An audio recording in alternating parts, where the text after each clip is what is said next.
փոխվեմ։ Չգիտեմ, Նիկոլ Փաշինյանից եք վարակվել, ինչ խոսում եք վերջում գալիս, հասնում եք ուտելու, բայց դա այդ թեմա է։ Սիրելի հայրենակիցներ, իրականում իշխող ուժը ներկայացնում է, Արդարադատության նախարարության ներկայացնում է մի հատ փոքր վրիպակ էր։ Այդ մի հատ փոքր վրիպակը ընտրություններից 2 ամիս առաջ դարձել է հարց, հայոց հարց։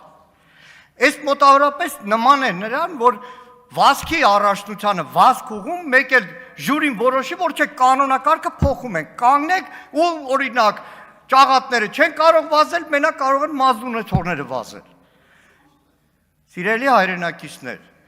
ընտրություններից 2 ամիս առաջ իշխող ուժը վրիպակ անվան տակ փոխում է խաղի կանոնները եւ այս տրամաբանությամբ հանգիստ կարող են փոխել առաջինից երկրորդ ընթերցման օրինակ առաջարկում են փոխել, որ ընտրություններին թեկնածու չեն կարող լինել մարդիկ, որոնք կրում են գեղամանուն օրինակ։ Կարակ ու դուք կարակ անեք էդի, որովհետև սահմանագծում չկա ձեր համար, ասում են վրիպակ է։ Արդարադատության նախարարությունը այդ նախագծերը վերջում տեսել է, հաստատվել է, ուղարկել է նախագահային վավերացման, բա ինչի այդքան մարդ պարգևավճար տանում լավ աշխատանքի համար, եթե այդտեղ վրիպակ է թույլ տալիս։ Վրիպակ չի, ասեմ ձեզ, 6 օր առաջ Դանիել Հովհաննիսյան,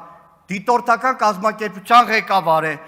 գրել է, իսկ դուք գիտեք, որ նախքան 25 թվական ընտրական օրենսգիրքը արգելում էր, որ կուսակցությունների դաշինքները պարունակեն անձնանուններ, սակայն 24 թվականի դեկտեմբերին ԿԸ-ի առաջարկությամբ առանց քաղաքահասարակության հետ խորհրդակցելու այդ արգելքը համում է։ Մեկ էլ եթե ԿԸ-ը